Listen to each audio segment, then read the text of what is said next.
Well, today I am joined by one of my heroes, and a guy that I knew a lot longer than he ever knew me.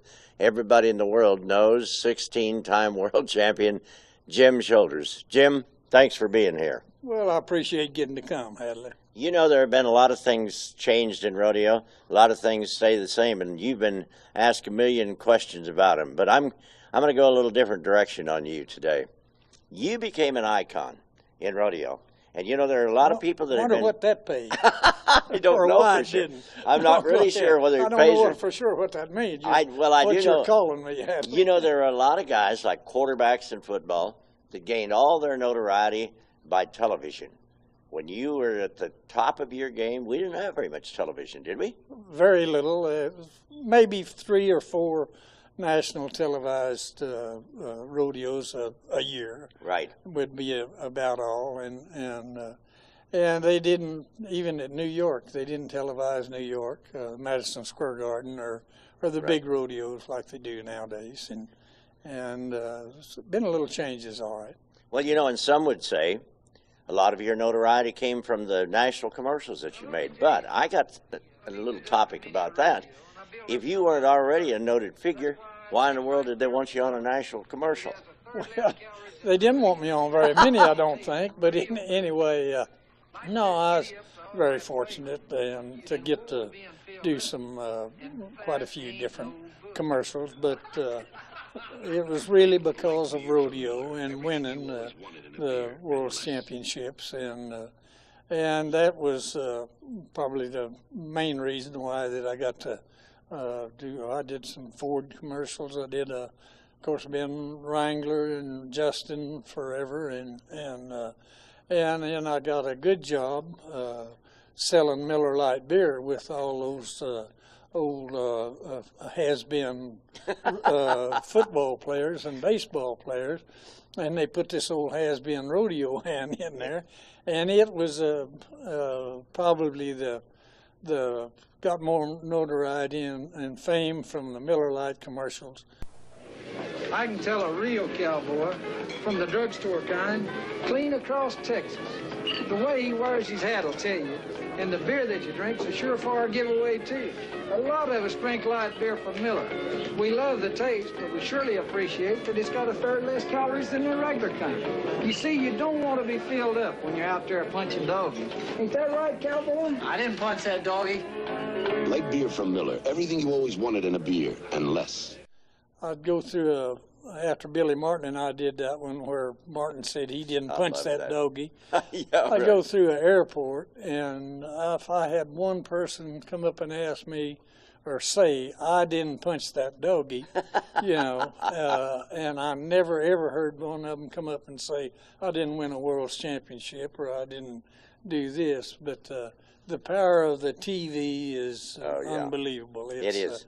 It's made all the difference in all business. Well, here on the set, I heard Cheryl Lookhart ask you a question about sponsorship, whether you got involved in national sponsorship or no. What was the answer you gave her? Well, I said, I had a national sponsorship. They give me $150 and to sign, and also got all the rags I wanted to wear. That's all a the good jeans deal. And I thought it was a pretty good deal, better than anybody else got. Well, something the public may not know, and you have been a long time figure with Wrangler jeans, but you and some other cowboys actually designed that jean to fit what you do. Isn't that true? Well, yes and no, Hadley. Rodeo Ben, the old cowboy tailor, that made the best tailor-made Western suits and all out of Philadelphia, and he really designed the jean. And they came to New York in 1947 with a semi-trailer load of shirts and jackets, right? And 2 semi-loads of jeans. They give every contestant, every contract act, every groom, or anybody else is working at the garden, a pair of Wranglers, a shirt, and a jumper, and if you would fill out what you liked or disliked about them, they would give you another pair.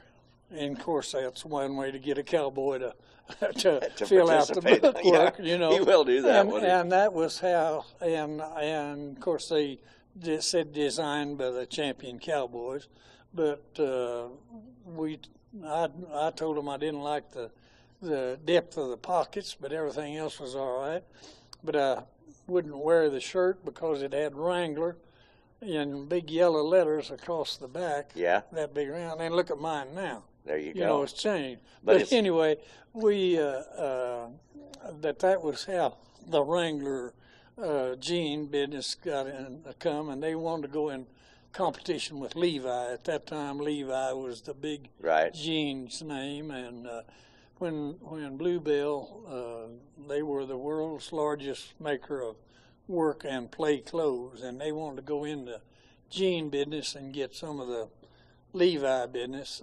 That's when they decided to use Rodeo, and they have always used Rodeo ever since 1947 as their main key, as you know, as advertising's always been around it. One of the reasons maybe that you challenged the depth of that pocket was you didn't have a lot to put in yours, right? Well, I never did have it over full, I'll say that. I remember.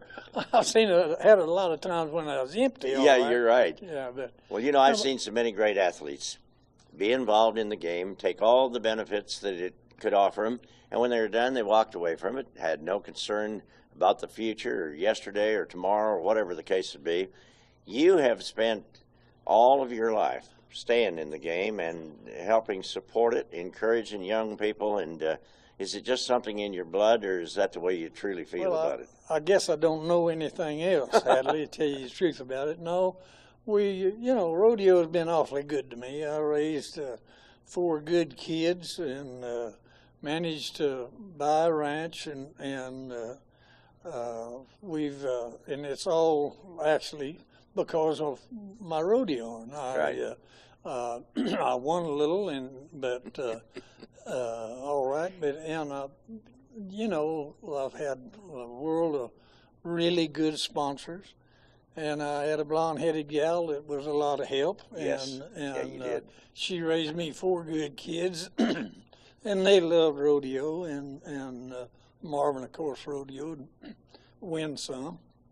But it's been good to me. Well, it's been my life, Athletes that are in the rough stock events like you, they're always asked about injuries, how many injuries you've had. And I've heard all descriptions of how many injuries.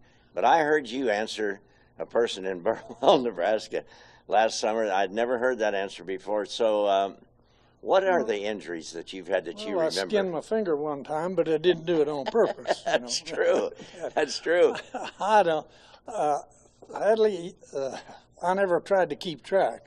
That's something you want to forget about is being crippled, and I was skinned up a little bit. Right. But didn't you tell me that you had broke your nose?